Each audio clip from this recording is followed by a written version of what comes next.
CBI director സ്ഥാനത്ത് നിന്നും പുറത്താക്കിയതിന് പിന്നാലെ അലോക് വർമ്മ രാജിവെച്ചു. പുതിയ ചുമതലകൾ ഏറ്റെടുക്കാനാകില്ലെന്നും അലോക് വർമ്മ വിവരങ്ങളുമായി ഹരീഷ് ചേരുകയാണ്.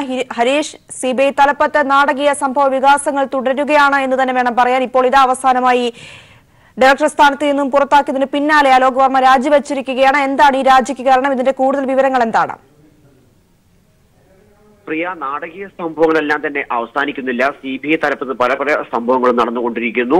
ഇടക്കാല ഡയറക്ടറെ നിയോഗിച്ച നാഗേശ്വർ റാവു ഇന്നലെ അലോക് വർമ്മ നടപ്പിലാക്കിയ അദ്ദേഹം മാറ്റം കൊണ്ടുവന്ന പല ട്രാൻസ്ഫർ ഓർഡറെല്ലാം തന്നെ പിൻവലിക്കുന്നു. അതെല്ലാം ശരിയല്ല എന്ന് തള്ളുന്ന സാഹചര്യം ഉണ്ടായിരുന്നു.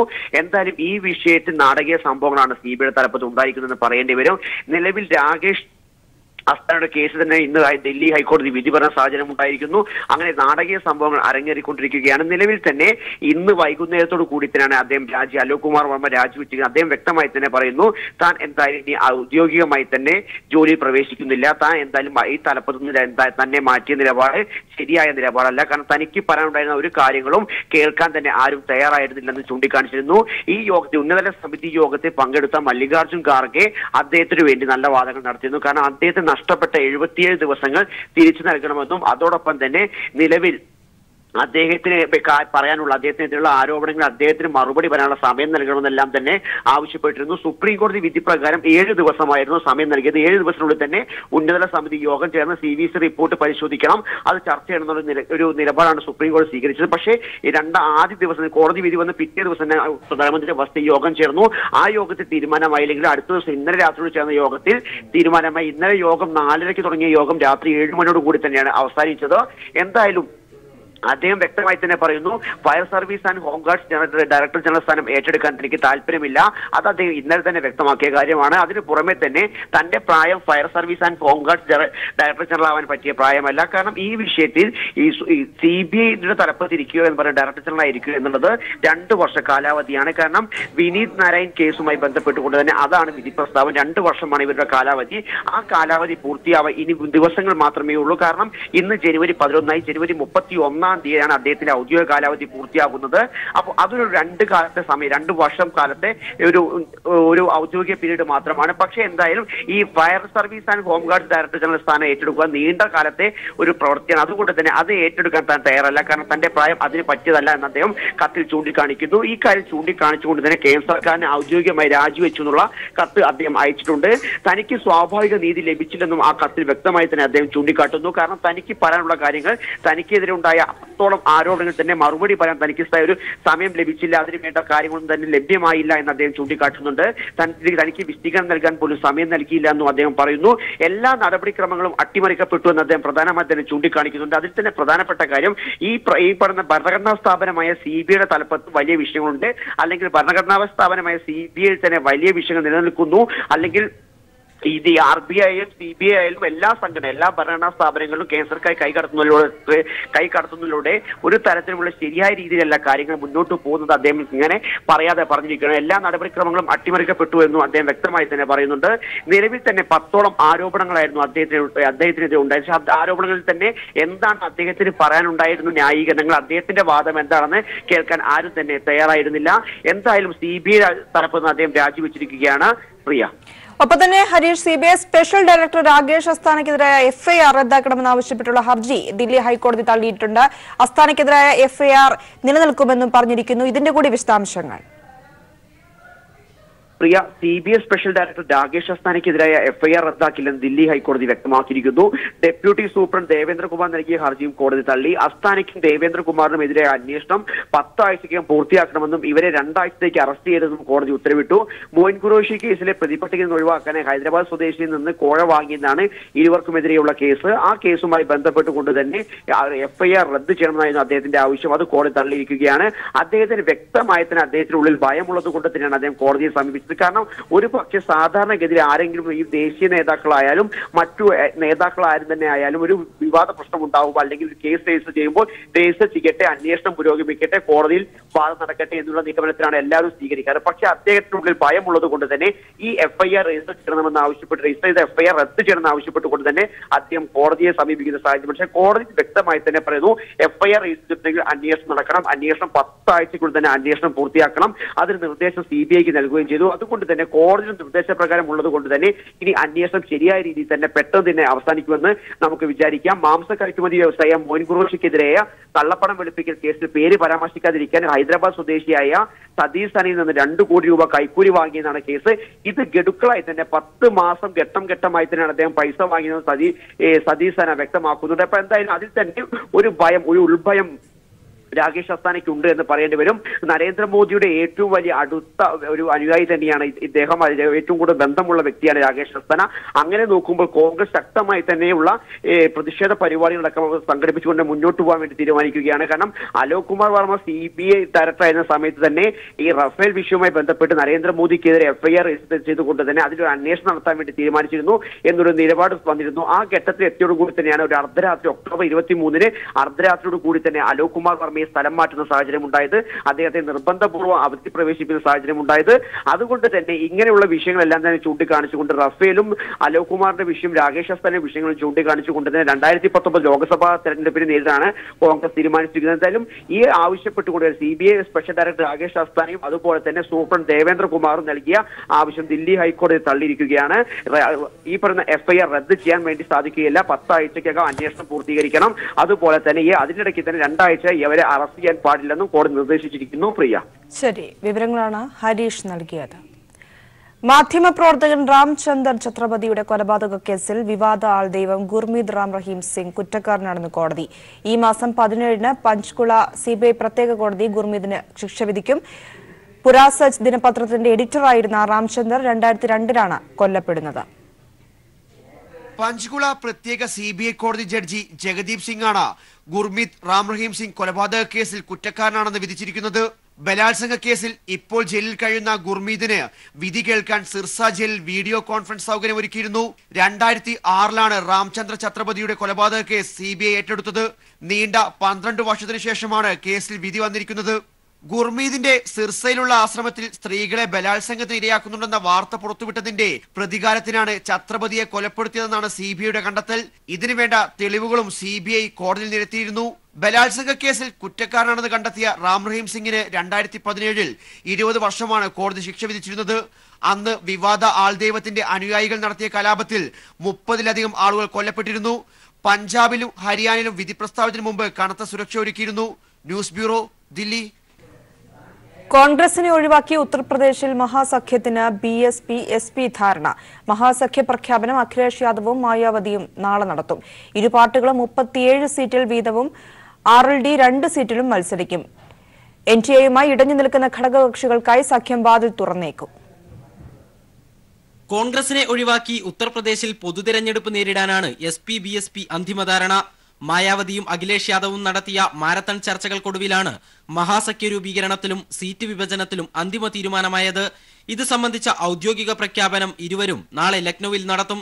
80 സീറ്റുകളുള്ള UPയിൽ SPയും BSPയും 37 വീതം സീറ്റുകളിൽ മത്സരിക്കും.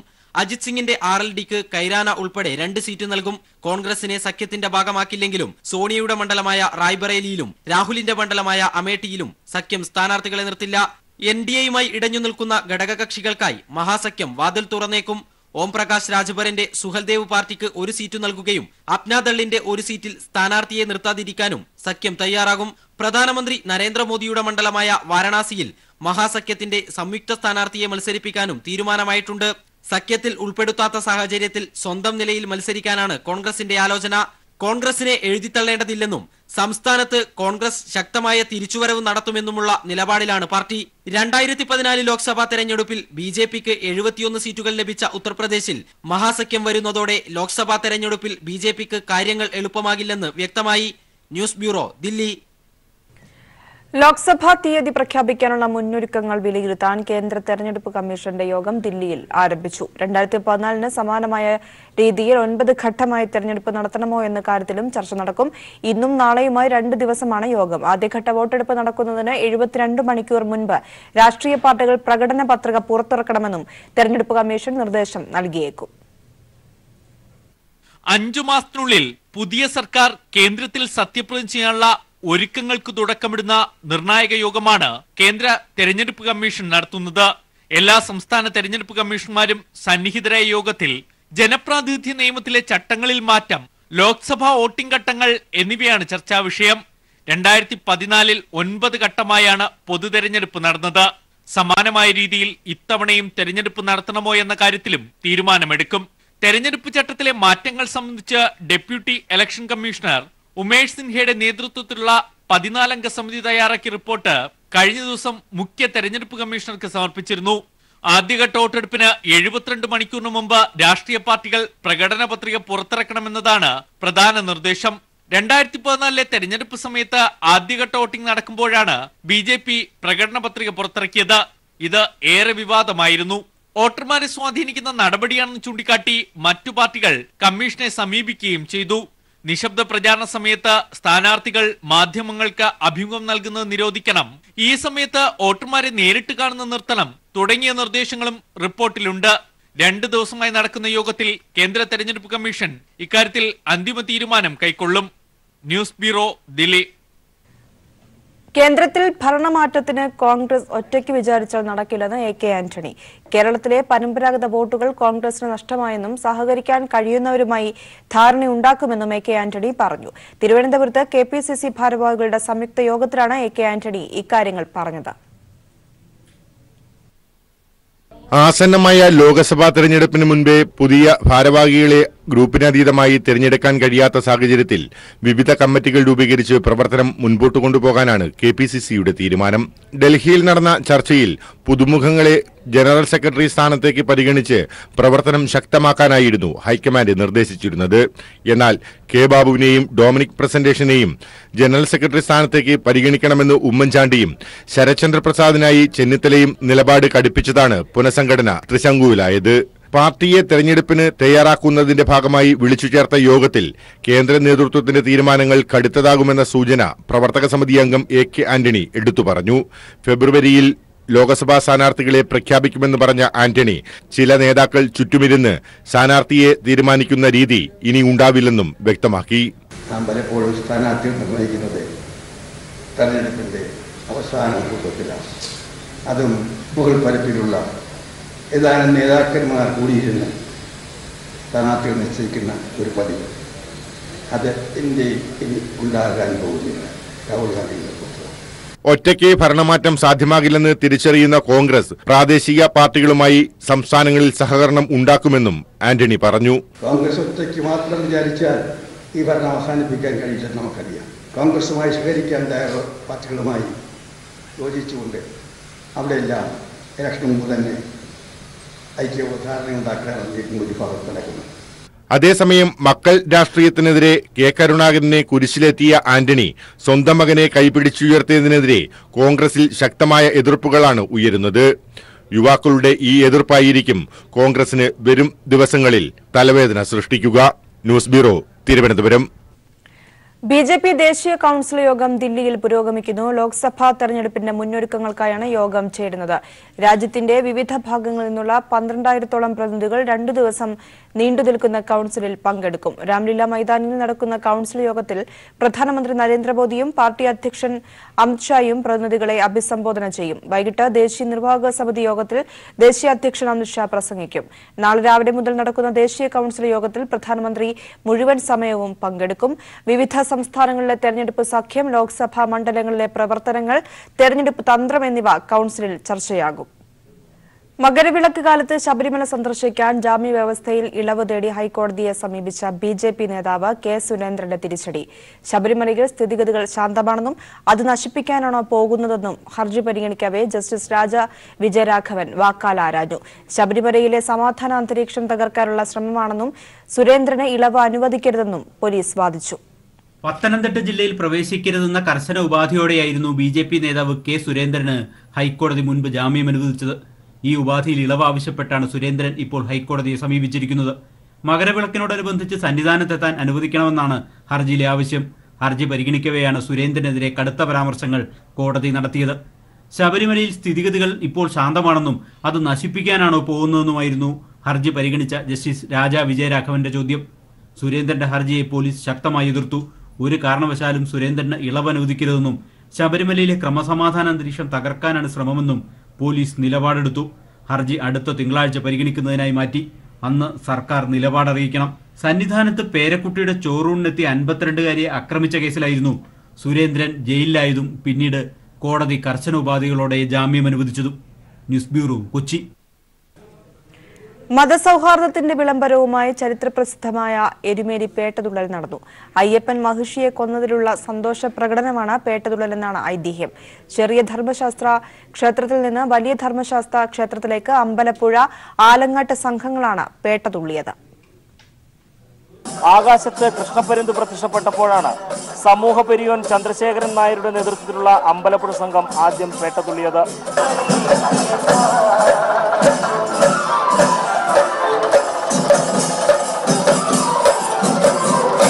ശ്രീധർമ്മശാസ്ത്ര ക്ഷേത്രത്തിൽ നിന്ന് പേട്ടതുള്ളിയെത്തിയ അമ്പലപ്പുഴ സംഘത്തിന് എരുമേലി നൈനാർ പള്ളിയിൽ ജമാഅത്ത് ഭാരവാഹികൾ സ്വീകരണം നൽകി. വാവരുടെ പ്രതിനിധിയായി ജമാഅത്ത് ഭാരവാഹി പേട്ടതുള്ള സംഘത്തിനൊപ്പം വലിയ ധർമ്മശാസ്ത്ര ക്ഷേത്രം വരെ അനുഗമിച്ചു. അയ്യപ്പന്റെ പിതൃസ്ഥാനീയരായ ആലങ്ങാട് സംഘം പെരിയോൻ അമ്പാടത്ത് വിജയകുമാറിന്റെ നേതൃത്വത്തിലാണ് പേട്ടതുള്ളിയത്. വാവരുടെ പ്രതിനിധി അമ്പലപ്പുഴ സംഘത്തിനൊപ്പം ശബരിമലയ്ക്ക് പോയെന്ന വിശ്വാസമുള്ളതിനാൽ ആലങ്ങാട് സംഘം വാവര് പള്ളിയിൽ കയറില്ല. പേട്ടതുള്ളലിന് ശേഷം വലിയതോട്ടിൽ കുളിച്ച് അമ്പലപ്പുഴ ആലങ്ങാട് സംഘങ്ങൾ ശബരിമലയിലേക്ക് തിരിക്കും. മതമൈത്രിയും നാടിന്റെ സമാധാന അന്തരീക്ഷവും തകർക്കാൻ ശ്രമിക്കുന്ന ഈ കാലഘട്ടത്തിൽ മതസൗഹാർദ്ദത്തിന്റെയും യഥാർത്ഥ ഭക്തിയുടെയും സമ്മേളനമാണ് ഈ എരുമേലി പേട്ടതുള്ളൽ. എരുമേലിയിൽ നിന്നും ക്യാമറാമാൻ സാംജിത് ആർപ്പുക്കരയോടൊപ്പം TP പ്രശാന്ത്. മകരവിളക്കിന് എത്തുന്ന തീർത്ഥാടകരുടെ സുരക്ഷാ ക്രമീകരണങ്ങളും ആവശ്യമായ അടിസ്ഥാന സൌകര്യങ്ങളും വിലയിരുത്താൻ ഹൈക്കോടതി നിയോഗിച്ച 3-അംഗ മേൽനോട്ട സമിതി സന്നിധാനത്തെത്തി പരിശോധന ആരംഭിച്ചു. Justice PR Raman, S സിരിരകൻ, DGP A Hemachandran എന്നിവർ അടങ്ങിയ സംഘം ഇന്നലെ ഉച്ചയോടെ നിലയ്ക്കൽ ബേസ് ക്യാമ്പിലും പമ്പയിലുമായി പരിശോധന നടത്തിയിരുന്നു. തുടർന്ന് KSRTC ദേവസ്വം പോലീസ് ഉദ്യോഗസ്ഥരുമായി ചർച്ച നടത്തി നിർദ്ദേശങ്ങളും നൽകി. തീർത്ഥാടന കാലം ആരംഭിച്ചപ്പോൾ ഭക്തർ നേരിട്ട ബുദ്ധിമുട്ടുകൾ ആവർത്തിക്കാതിരിക്കാനുള്ള വേണ്ട നടപടികൾ സ്വീകരിക്കണമെന്നും സമിതി നിർദ്ദേശം നൽകിയിട്ടുണ്ട്. 15-ാം തീയതി വരെ സമിതി സന്നിധാനത്ത് തുടരും. ശബരിമല വിഷയത്തിൽ തന്ത്രി നിലപാട് മാറ്റണമെന്നും സുദീർഘമായ ശുദ്ധിക്രിയാ കർമ്മം 1 മണിക്കൂർ കൊണ്ട് നടപ്പിലാക്കിയ ശബരിമല തന്ത്രി അതിന്റെ യുക്തി ഭക്തജനങ്ങളെയും പൊതുജനങ്ങളെയും ബോധിപ്പിക്കണമെന്നും എഴുത്തുകാരൻ SP നമ്പൂതിരി. പീപ്പിൾ ടിവിയുടെ അന്യോന്യ അഭിമുഖ പരിപാടിയിലായിരുന്നു SP നമ്പൂതിരിയുടെ പ്രതികരണം. ശബരിമല സ്ത്രീ പ്രവേശന വിഷയത്തിൽ തന്ത്രി കണ്ഠരര് രാജീവർ തന്റെ നിലപാട് മാറ്റണമെന്നും പ്രത്യേക രാഷ്ട്രീയ താൽപര്യങ്ങൾക്കും ദൈനംദിന രാഷ്ട്രീയ വ്യവഹാരങ്ങൾക്കും കക്ഷി ചേരേണ്ടയാളല്ല ഒരു തന്ത്രിയെന്നും എഴുത്തുകാരൻ SP നമ്പൂതിരി പീപ്പിൾ ടിവിയോട് പറഞ്ഞു. അദ്ദേഹവും അറിഞ്ഞോ അറിയാതെയോ ഈ രാഷ്ട്രീയ ഗൂഢാലോചനയിൽ പങ്കാളിയായി എന്നാണ് തോന്നുന്നത്. അദ്ദേഹം തിരുത്തണമെന്നാണ് എൻ്റെ അഭിപ്രായം. കാരണം ഈ വ്യക്തമാണല്ലോ ഒരു രാഷ്ട്രീയ ഗൂഢാലോചന ഇതിന് പിന്നിലുണ്ട്. അതിൽ തന്ത്രി എന്ന് പറഞ്ഞാൽ രാഷ്ട്രീയ നിലവാരത്തിനൊക്കെ മുകളിൽ നിൽക്കേണ്ട ആളാണ്. ആത്മീയ നിലവാരം ഇപ്പോൾ വിവേകാനന്ദനെ പറ്റിയൊക്കെ നമ്മൾ പറയാറുണ്ടല്ലോ. അവരൊക്കെ അതിനൊക്കെ ഉയർത്തി നിൽക്കുന്ന ആൾക്കാരാണ്. ഈശ്വര സങ്കല്പത്തെക്കുറിച്ച് തന്നെ വിവേകാനന്ദ പറയുന്നത് പ്രപഞ്ച പരമാത്മാവെന്നാണ് പറയുന്നത്. ദ സോൾ ഓഫ് യൂണിവേഴ്സ് എന്നാണ് അദ്ദേഹം പറയുന്നത്. അതുപോലെയുള്ള സങ്കല്പത്തിൽ നിന്ന് നിൽക്കുകയും ആ സങ്കല്പത്തെക്കുറിച്ച് ജനങ്ങളെ ബോധവൽക്കരിക്കുകയും ചെയ്യേണ്ട ആളാണ് തന്ത്രി. അല്ലാതെ ഈ ദൈനംദിന രാഷ്ട്രീയ വ്യവഹാരങ്ങളിൽ ഇടപെട്ട് അതിൽ കക്ഷിയായി അതിൽ ചില പ്രത്യേക താല്പര്യക്കാർക്ക് മുതലെടുക്കാൻ അവസരം സൃഷ്ടിക്കുന്ന നിലയിലേക്ക് ഒരു തന്ത്രി ഒരിക്കലും താഴാൻ പാടില്ലെന്ന് വിശ്വസിക്കുന്ന ആളാണ് ഞാൻ. സുദീർഘമായ ശുദ്ധിക്രിയാകർമ്മം 1 മണിക്കൂർ കൊണ്ട് നടപ്പിലാക്കിയ ശബരിമല തന്ത്രി അതിന്റെ യുക്തി ഭക്തജനങ്ങളെയും പൊതുജനങ്ങളെയും ബോധിപ്പിക്കുകയും വേണം. സ്ത്രീ പ്രവേശനമുണ്ടായാൽ അമ്പലമടച്ച് താക്കോൽ രാജാവിനെ ഏൽപ്പിച്ച് മടങ്ങുമെന്നായിരുന്നു തന്ത്രി ആദ്യഘട്ടത്തിൽ പറഞ്ഞിരുന്നതെന്നും എന്നാൽ പിന്നീട് സ്ത്രീ പ്രവേശനമുണ്ടായപ്പോൾ തന്ത്രി ഇത് നടപ്പിലാക്കിയില്ല എന്നും SP നമ്പൂതിരി പ്രതികരിച്ചു. സ്ത്രീ പ്രവേശിക്കുകയാണെങ്കിൽ ഞാൻ അമ്പലം അടച്ച് നട പൂട്ടി താക്കോൽ രാജാവിനെ ഏൽപ്പിച്ചിട്ട് സ്ഥലം വിടുമെന്നാണ് പറഞ്ഞത്. പക്ഷേ യഥാർത്ഥത്തിൽ സ്ത്രീ പ്രവേശിപ്പിച്ചപ്പോൾ അദ്ദേഹം എന്താണ് ചെയ്തത്? 1 മണിക്കൂർ മാത്രം ദൈർഘ്യമുള്ള ഒരു ഇൻസ്റ്റന്റ് ശുദ്ധിക്രിയ നടത്തി. ഇൻസ്റ്റന്റ് ശുദ്ധിക്രിയ ആയിരുന്നല്ലോ, തീർച്ചയാണല്ലോ. മറ്റേതാണെങ്കിൽ തത്വഹോമം, കലശം, നിരവധി പരിപാടി, ബിംബശുദ്ധി ഒരുപാട് ഒരു ദിവസം കൊണ്ടും തീരില്ല. അങ്ങനെയുള്ള ഒരു വിസ്തരിച്ചുള്ള കലശം വേണ്ടി വരും എന്നാണ് ആദ്യം അദ്ദേഹം പറഞ്ഞിരുന്നത്. അതുകൊണ്ട് ഞാൻ അടച്ചു പോവും. ചിലപ്പോൾ അവിടെ നിൽക്കുകയില്ല. ഇങ്ങനെ ബിംബത്തിന് ചൈതന്യലോപം വന്നിട്ടുണ്ടോ എന്ന് പരിശോധിക്കാൻ അഷ്ടമംഗല പ്രശ്നം വരെ ചിലപ്പം വേണമെന്ന് വരാം. അത്തരം സുദീർഘമായ പരിപാടികളെല്ലാം ഒഴിവാക്കി 1 മണിക്കൂർ കൊണ്ട് ഇത് ചെയ്തതിൻ്റെ യുക്തി എന്താണെന്ന് ഭക്തജനങ്ങളുടെയും പൗരജനങ്ങളുടെയും എല്ലാവരുടെയും സംശയ നിവാരണത്തിൽ തന്ത്രി തയ്യാറാവേണ്ടതാണ്. പീപ്പിൾ ടിവിയുടെ അന്യോന്യം അഭിമുഖ പരിപാടിയിലായിരുന്നു SP നമ്പൂതിരിയുടെ പ്രതികരണം. പരിപാടി ശനിയാഴ്ച വൈകിട്ട് 7:30 പീപ്പിൾ ടിവിയിൽ സംപ്രേഷണം ചെയ്യും. News desk. ഇപ്പോൾ മുഖ്യമന്ത്രി പിണറായി വിജയൻ തിരുവനന്തപുരം കനകക്കുന്നിൽ വസന്തോത്സവം 2019 ഉദ്ഘാടനം ചെയ്ത് സംസാരിക്കുന്നു. അതിലേക്ക് നടത്തുന്നതിന് നമുക്ക് കഴിഞ്ഞിട്ടുണ്ട്. മൂന്നാറിലേക്കൊക്കെയുള്ള വഴികളിൽ വലിയ പ്രയാസമുണ്ടായത് ആളുകളെല്ലാവരും മനസ്സിലാക്കിയതാണ്. എന്നാൽ അത് നല്ല രീതിയിൽ പരിഹരിക്കാൻ നമുക്ക് കഴിഞ്ഞിട്ടുണ്ട്. ടൂറിസം മേഖലയ്ക്ക് വല്ലാത്ത പ്രയാസമുണ്ടാകുമോ എന്നൊരു സംശയം ഉണ്ടായിരുന്നെങ്കിലും നമ്മുടെ നാടിൻ്റെ പ്രകൃതി ഭംഗി ആസ്വദിക്കുന്നതിന് മറ്റ് ദേശക്കാർ നല്ല തൽപരരാണ് എന്നതാണ് വസ്തുത. പ്രളയ ദുരന്തത്തിന് ശേഷം ടൂറിസം ഡിപ്പാർട്ട്മെന്റ് സംഘടിപ്പിച്ച ഒരു പരിപാടി അതിലെ പങ്കാളിത്തം കൊണ്ട് അതീവ ശ്രദ്ധേയമായിരുന്നു. മുൻപൊരു കാലത്തും ഇല്ലാത്ത രീതിയിലുള്ള പങ്കാളിത്തം ഈ ടൂറിസത്തിൻ്റെ സാധ്യതയാണ് നമ്മുടെ നാട്ടിൽ വിളിച്ചോതുന്നത്.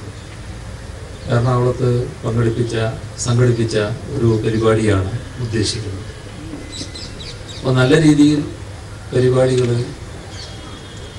പങ്കാളിത്തമുണ്ടാകുമ്പോൾ ടൂറിസ്റ്റ് കേന്ദ്രങ്ങൾ സ്വാഭാവികമായും വികസിച്ചു വരും എന്ന് തന്നെയാണ് കണക്കാക്കാവുന്നത്.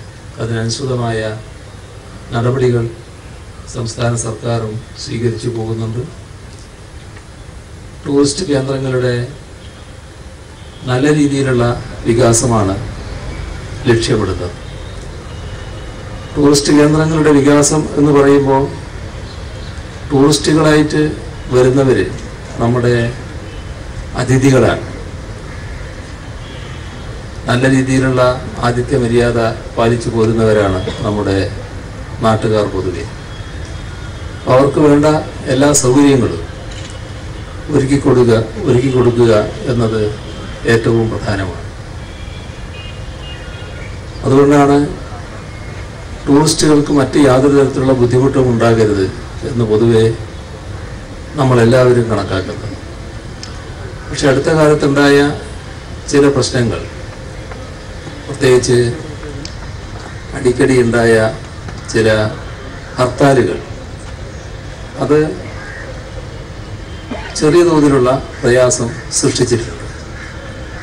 നമ്മുടെ സംസ്ഥാനത്തിൻ്റെ ടൂറിസം മേഖലയെ ഏതെങ്കിലും തരത്തിൽ ബാധിക്കുക എന്ന ഉദ്ദേശം ഉണ്ടോ എന്ന് പോലും സംശയിക്കത്തക്ക രീതിയിലാണ് ചിലത് ഉയർന്നു വന്നത്. കാരണം ഹർത്താൽ എന്ന് പറയുന്നത് എപ്പോഴും നമ്മുടെ നാടിൻ്റെ പ്രതിഷേധം ഒരു വല്ലാത്ത അവസ്ഥയിൽ പ്രകടിപ്പിക്കേണ്ടി വരുമ്പോൾ സ്വീകരിക്കുന്നൊരു മാർഗമാണ്. പ്രതിഷേധങ്ങൾ സ്വാഭാവികമായി ഉണ്ടാകും. ആ പ്രതിഷേധങ്ങളിൽ അവസാന ഘട്ടമാണ് ഹർത്താലിൻ്റേത്. പക്ഷെ ഇവിടെ പലതരത്തിലുള്ള ഹർത്താലുകളാണ് നമുക്ക് കാണാൻ കഴിയുന്നത്. അപ്പോൾ ഒരു കുട്ടി ഇതിനിടക്ക് ചോദിക്കേണ്ടായി, ഒരു കാട്ടാന വഴിയിൽ ഒരാളെ കുത്തിക്കൊന്നു എന്ന് പറഞ്ഞപ്പോൾ നാളെ ഹർത്താലായിരിക്കും അല്ലേ എന്ന് ചോദിക്കുന്ന അവസ്ഥയുണ്ടായി. അങ്ങനെയൊരു ബോധത്തിലേക്ക് നമ്മുടെ ഈ അടുത്ത കാലത്തുണ്ടായ ഹർത്താലുകൾ നാട്ടിനെ എത്തിച്ചിരിക്കുക. മാത്രമല്ല, ചില രാജ്യങ്ങൾ ഇത് ശ്രദ്ധിക്കണം അങ്ങോട്ട് പോകുമ്പോൾ എന്ന് പറയുന്ന അവസ്ഥയും ഉണ്ടാകുന്നു. പക്ഷേ വന്നവർക്കെല്ലാം നല്ല സൗകര്യങ്ങൾ നമ്മൾ ഒരുക്കിയിട്ടുണ്ട്.